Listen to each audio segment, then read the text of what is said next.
¿Qué es lo que se recorta? ¿Qué es lo que no se va a poder alcanzar de esto que era como el buque insignia del presidente Tabaré Vázquez? Sí, el Poder Ejecutivo había presentado a nuestro juicio, que lo integramos, un presupuesto bastante equilibrado.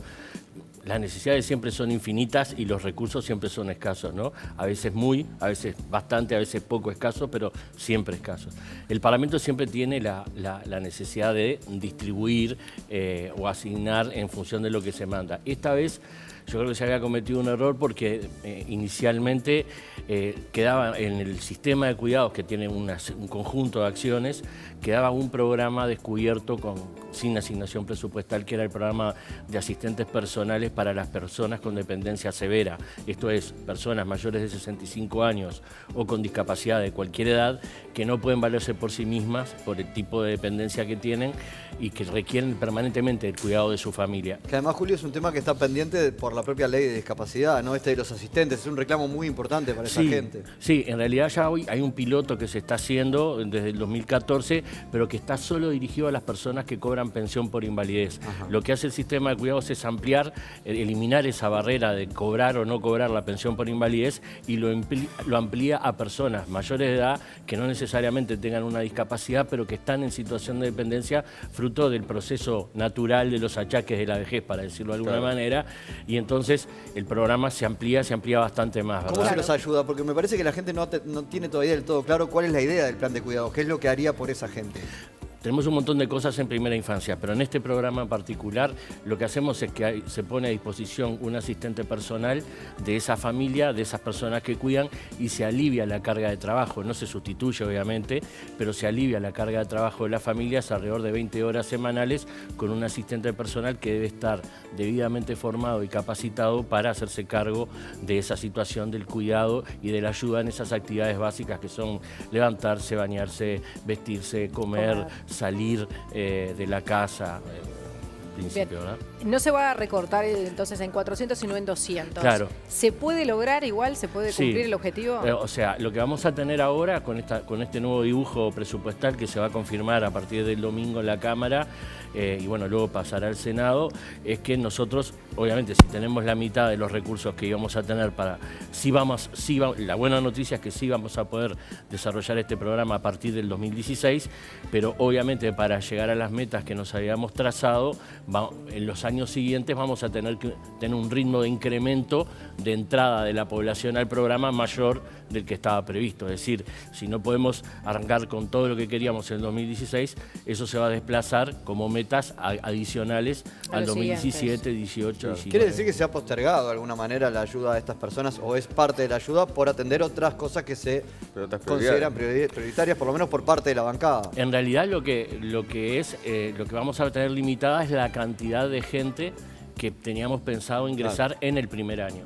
¿Cuánta gente iba a ingresar el primer año? Y mira, a ver, no quiero hablar de cifras todavía porque las cifras están muy atadas de las partidas presupuestales, ¿no? Cuando te dan los recursos, ahí decís, bueno, ya puedo utilizar estos recursos en tantos recursos humanos, aplicar al programa, y en función de eso me da la cifra pensando en que puedo hacer un asistente personal, puede trabajar cuidar a 2 personas semanalmente, hacer una jornada de 8 horas, pero para decirte algo, nosotros teníamos pensado en el quinquenio llegar al 60% de la población con dependencia severa, es decir, pasar en 5 años prácticamente del 0 al 60% cubierto. Y luego, para los próximos gobiernos, quedará el resto, ¿verdad?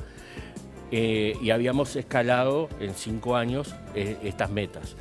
En el primer año estábamos pensando en llegar aproximadamente a un 30% de la meta total para el quinquenio.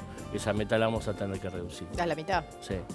¿Y qué pasa en el caso de la primera infancia? Ahí tenemos un mecanismo que, bueno, también lo teníamos en la otra hipótesis, que es el tema de que vamos a generar un sistema de copagos. Es decir, si vos podés pagar el 50% del asistente, si no lo podés pagar, se te subsidia el 100%.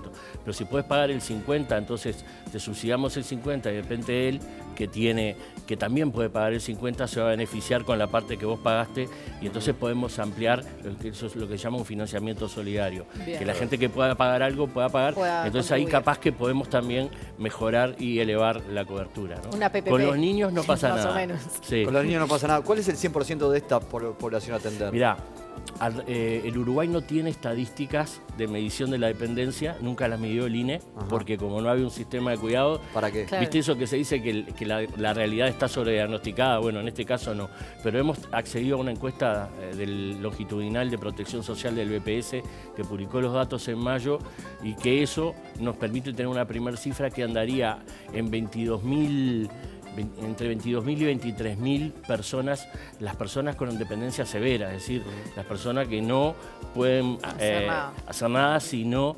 tienen a alguien al lado, ¿verdad? Nosotros habíamos fijado una meta que es el 60% de eso para el quinquenio, alrededor de unos 13.600 personas. La vida va a ir diciendo, porque ya te digo, claro, ya tenemos compromisos con el INE para en el futuro poder hacer una encuesta continua a hogares que mida la dependencia y tener datos más finos, que el país pueda contar con datos más finos, ¿no? Julio, en el caso de la primera infancia, ¿sí se va a cumplir el 100%? Sí. En el caso de la primera infancia están comprometidos los recursos para estos primeros 2 años. Ustedes saben que el presupuesto tiene un primer tiempo hasta el 2017 y un segundo tiempo que es en función de la evaluación de la coyuntura de la economía y de la situación del Uruguay. Se reprograman los 3 años siguientes. Nosotros mantenemos las metas para los 2 años que estaban previstas, ahí no hay ningún tipo de recorte y vamos a poder desarrollar los servicios como lo teníamos previsto. Julio, has dicho que el recorte inicial planteado del 800 era un error, ahora que es de 400, ¿es un error también? Lo que pasa que ahí, el error estaba en que no podía, yo creo que no, los legisladores no estaban en la cabeza de ningún legislador que ese programa quedara con 0 pesos. Creo que hay un problema, se resolvió. Lo otro ya entra en materia de opinión política, es cuáles son las prioridades que toma un parlamento, que es un poder independiente, el poder ejecutivo, y que tiene todo el derecho a decir, miren, esta masa de dinero hay que enfocarla y hay que asignarla de esta manera. El poder ejecutivo ya hizo una propuesta de cuál era la mejor distribución. Luego, cada parlamento define y nosotros no nos queremos meter... Sí, ahí después aparecen los que dicen termina ganando el que protesta más y en este caso hice la cuenta, digamos. Son unas 3.000 personas que postergarían un año su atención y que no tienen tanta fuerza para protestar como otros que lo han hecho en los últimos tiempos y que están consiguiendo más presupuesto. Que es la NEP, o sea, la plata que se saca del Sistema Nacional de Cuidados va para la NEP. Para la educación en distintos rubros, ¿no? También el Clemente Estable, también algunas otras asociaciones. Yo creo que esas variables deben ser tomadas en cuenta y el Parlamento evalúa y toma decisiones, pero ya te digo, no es a mí que me corresponde. Cuando yo estaba en el Parlamento, obviamente daba opinión sobre todos los temas, pero ahora de lo que se trata es, colocado en esta situación, como integrante del Poder Ejecutivo, lo que yo tengo que hacer es esperar cuál es la asignación de recursos con los que voy a disponer y tratar de aplicarlos con la mayor eficiencia posible, porque la plata que vamos a manejar es de todos nosotros y hay que hacerlo con la mayor eficiencia. ¿Te consultaron al final?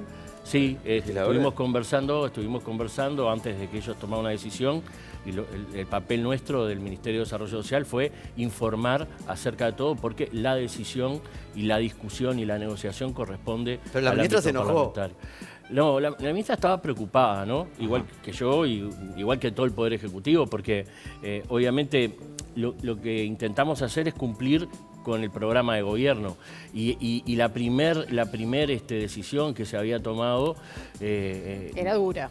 No permitía arrancar con el compromiso de gobierno en el primer año, sí por que seguirlo tanto después. Habló además Vázquez, ¿no? Como promesa. Pero bueno, yo creo que ahí hubo alguna falta de comunicación que se subsanó y bueno, originó este cambio. Y bueno, ahora lo que tenemos que esperar es que el Parlamento defina y ponernos a trabajar, ¿no? Muy bien. Julio Bango, muchísimas gracias por acompañarnos. Gracias a usted y por el café. Julio. Muchas gracias.